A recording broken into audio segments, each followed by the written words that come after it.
보여드리진 않았지만 여기 욕도 진짜 많거든요.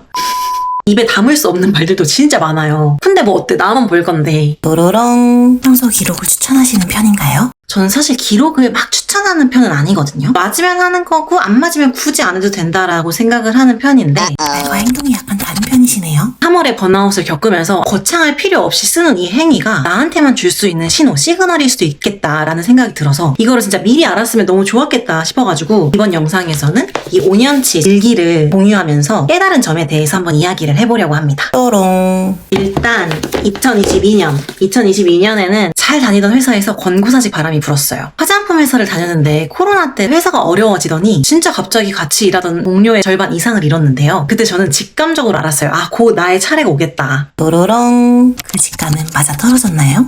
네, 아주 정확했죠. 보시는 것처럼 기록을 시작한 첫날이 딱 이 시점이거든요. 심지어 퇴사를 준비하기 위한 목적이었어요. 근데 이로부터 6개월 후에 권고사직을 당해요. 조금 더 부연 설명을 드리자면은 제가 경기도에 살면서 서울로 출퇴근을 4시간 정도 걸려서 하다가 아 이거 더 이상 못하겠다 싶어가지고 그걸 청산을 하고 서울로 이사를 가게 됐거든요. 1년이 안 돼서 권고사직을 당한 거예요. 사람이 불안해지잖아요. 그러면은 아침에 일기를 써요. 그리고 점심 먹고 일기를 또 써.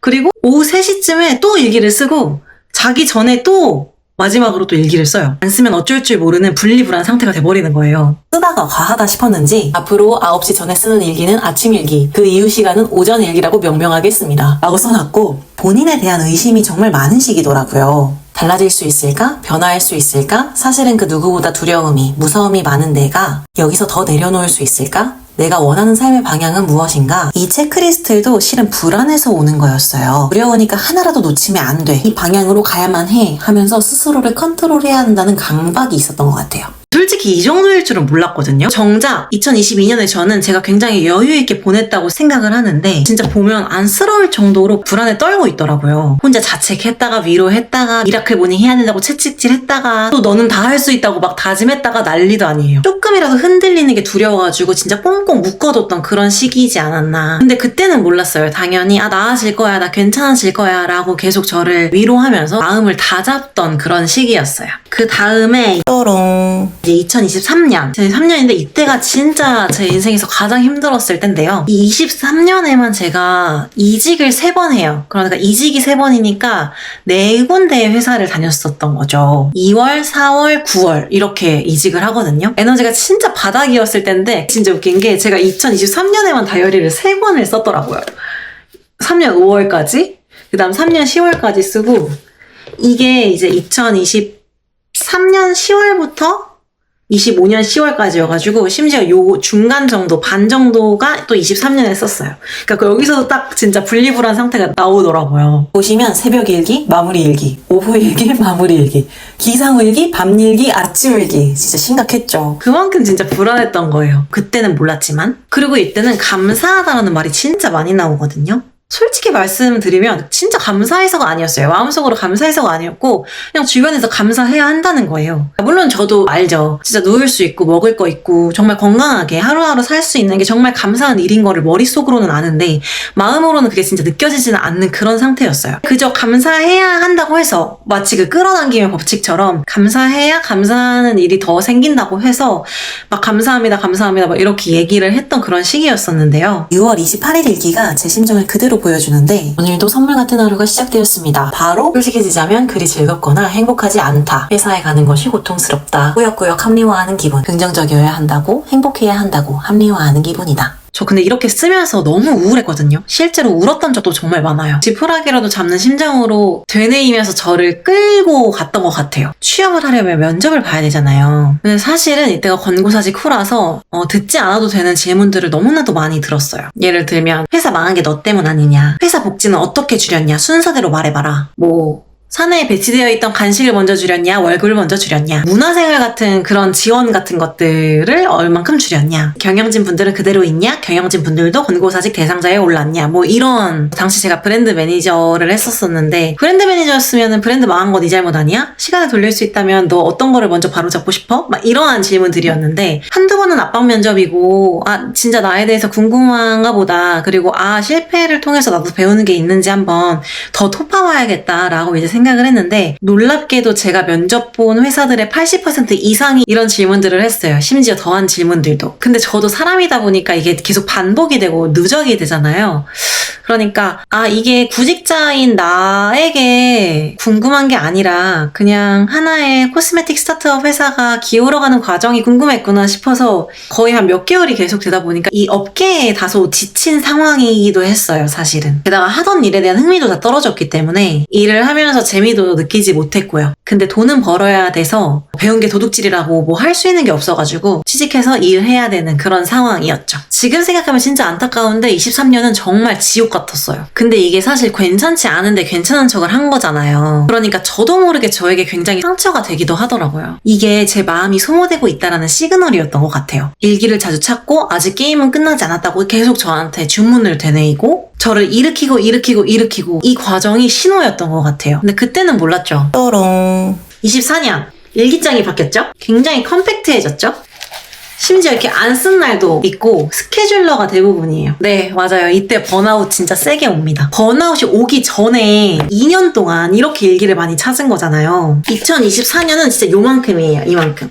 다이어리 전체로 봐도 요만큼? 요 정도? 이때 진짜 심각했어요. 지금 생각하면 병원의 도움을 받았어야 됐을 정도로 진짜 극심한 우울감과 무기력감에 빠졌었고 눈물이 흐르고 있는데 울고 있다는 것도 인지하지 못했고 진짜 암막 커튼 쳐놓고 그냥 누워만 지냈던 그런 시간이었었어요. 제가 뭐 힘들다, 도와주세요, 도움이 필요해 뭐 이런 이야기를 가족 포함해서 그 누구에게도 하지 않고 30년을 살다가 이때 처음으로 엄마한테 엄마 저 너무 힘들어요 라고 얘기도 처음으로 해보고 이대로 나 진짜 큰일 날 것 같다 그런 생각이 들어서 이때 제가 연봉 최고점에 최장 커리어로 커리어가 최정점을 찍었을 때였는데 진짜 다 포기하고 회사하고 아예 업계를 그냥 떠나버립니다. 완전 다른 직무 가가지고 그냥 흘러가고 시간이 가는 대로 살았고 기억이 사실 잘 안 나요. 그때 무슨 일이 있었고 24년에 어떤 일이 있었고 뭐 이런 거 잘 기억이 안 나고 저 강아지 산책시킨 기억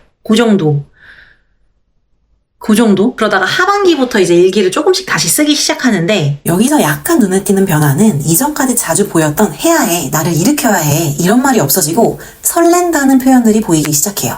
즐겁게라는 표현도. 그리고 불안을 인지하기 시작해요. 여전히 불안하고 두렵고 위태로운 느낌이 들었다. 내가 무언가를 꾸려가는 느낌이 아니라 꾸려가야 해서 뭐라도 만들어보라고 나를 설득하고 합리화하는 느낌이 들었다. 더 자세히 이야기하면 버려질까봐 두려워서 괜히 다른 방법을 생각해내는 그렇게라도 불안을 해소하고자 하는 나름의 몸부림이었다. 그리고 그 시간 안에 최대한 많은 것들을 만들어가야만 한다는 강박이 있었다. 바쁘게 열심히 살고 있었지만 잘 살고 있는지는 모르겠다는 생각이 들었다. 이런 생각이 들고 나서 적잖이 놀랐다. 동시에 무언가 놓치고 있다는 생각이 들었다. 시간이 지나고 후회하지는 않을지. 나는 무엇을 놓치고 무엇에 쫓기고 있는 것일까? 얼마나 많은 시간을 근거 없는 해야 할 일에 허비하면서 보내고 있는지, 얼마나 많은 감정을 놓치고 외면하고 흘려보내고 있는지, 그저께 이후로 마음을 편하게 급하지 않게 컨트롤하는 것을 의식하고 있다. 도움이 되는 것 같다. 틈틈이 나를 돌보는 시간이 이렇게나 중요하다니 새삼 깨닫는다. 여유도 생기고 감사함도 더해진다. 이게 삶을 풍성하게 만드는 것들 중 하나일지도 몰라. 다 지나서 할 수 있는 말이지만 지금에서야 번아웃이 오기 전에 나 좀 이상하네? 나 일기를 조금 많이 찾네? 나 좀 불안하구나? 나 왜 이렇게 불안할까? 나 왜 이렇게 계획을 세우고 나 자신을 통제하려고 할까? 이런 생각을 하면서 그걸 좀 알아챘다면 제가 페이스 조절을 하면서 저를 좀 지켜낼 수 있었을 것 같거든요. 덕분에 지난달 번아웃은 거의 한 2주 정도 만에 확 나올 수 있었고 어떻게 보면 그게 이 일기를 쓰면서 기록을 하면서 내가 이상하다라는 걸 감지한 덕분에 가능했던 일이다. 이런 결론이 도출되더라고요. 그리고 마침내 연말에 저한테 24년 정말 진심으로 고생 많았다고 좋은 일들도 나쁜 일들도 이제 과거가 되었으니 우주에 흘려보내고 주어진 25년을 잘 살아가보자고 이야기합니다. 진짜 장족의 발전이죠? 또롱. 25년 작년이죠. 분리불안에서 벗어났어요. 3월 21일 의도치 않게 금요일 토요일마다 일기를 쓰는데 여유가 있고 마음이 편해서겠지? 이렇게나마 틈틈이 어떻게 사는지 기록하니까 좋다. 3월 23일 햇빛이 정말 기분이 좋다. 에너지가 넘치는 기분이다. 그리고 일기양이 굉장히 줄어들었죠. 예전보다. 체크리스트들도 굉장히 컴팩트해졌어요. 4월 7일 오늘은 어제와 다른 지금까지와는 다른 하루를 보내기 위해 노력했다. 우선 음식도 생각도 나에게 좋은 것들만 넣어주기로 했다. 좋다, 뿌듯하다, 나를 몰아붙이기보다 더 예쁜 말을 해주고 소중하게 대접해주는 기분이 드는데 이게 참 좋다. 앞으로도 나에게 좋은 최고의 선택을 해주기 위해 고민해보자. 서두르지 말고 심호흡을 하고 느린 흐름으로 가야 확률이 높아진다. 천천히 여유있게. 10월 4일 오늘 컨디션 울트라 캡숑 짱짱 좋다네요. 사실 작년 저한테 변화가 없었던 건 아니거든요. 더 늦기 전에 하고 싶은 일 해보겠다고 퇴사도 했고 그 11cm 정도 양성 종양이 있다고 해가지고 처음으로 수술도 했고 이사도 했어요. 근데 작년에는 소소한 기업들이 꽤 많아요. 물론 뭐 1년 전이고 3년 전이고 이러한 시간에 대한 그런 휘발의 가능성도 있겠지만 22년, 23년, 24년은 특히나 좋은 기업도 없고 나쁜 기업도 없이 진짜 누가 이렇게 한 뭉탱이를 확 가지고 간 그런 느낌이 들거든요. 진짜 기억이 없어요. 저도 모르게 제가 저를 지켜내려고 아예 블락킹을 해버린 것처럼 기억이 사실 잘 안 나거든요. 근데 작년에는 일기를 사실 많이 쓰지도 않았는데 소소하게 크고 작은 그런 기억들이 있고 사람들도 조금 많이, 친구들도 이전에 비해서는 조금 자주 더 많이 만났던 것 같습니다. 또롱. 제가 보여드리진 않았지만 여기 욕도 진짜 많거든요. 입에 담을 수 없는 말들도 진짜 많아요. 근데 뭐 어때? 나만 볼 건데. 2022년에 제가 했던 것처럼 아 괜찮아 잘 될 거야. 넌 할 수 있어. 뭐 이런 거 말고 진짜 나만 보는 거니까 그냥 솔직하게 나 이런 거 진짜 화가 났고 이런 거 너무 힘들다. 이런 식으로 솔직하게 써 내려가면 그게 하나의 지표가 되어서 아 내 상태를 가늠할 수 있는 신호가 되어주기도 하더라고요. 그리고 나는 알 수 있잖아요. 아, 내가 이렇게 화가 많이 났구나. 내가 지금 이렇게 마음이 조금 좁아져 있는 상태구나. 이대로라면 타인에게도 긍정적이고 예쁜 반응이 나올 수가 없겠구나. 나오기 힘들겠구나. 나에게 조금 더 집중을 해야겠다. 뭐 이런 것들을 내가 알 수 있으니까 어차피 이 행위로 내 마음을 알아챌 수 있다면 기록의 용도는 다 한 거다. 그리고 그 기록을 잘 활용하셔서 내 마음이 어떤지 어느 정도 소모가 되었는지 내가 나를 구원해줘야 되는 시점은 아닌지 파악하는 눈으로 잘 활용을 하셨으면 좋겠습니다. 네, 오늘 제가 준비한 이야기는 여기까지인데요. 제 이야기가 마음에 드셨다면 구독 눌러주시고 우리 다음에도 또 봐요. 안녕.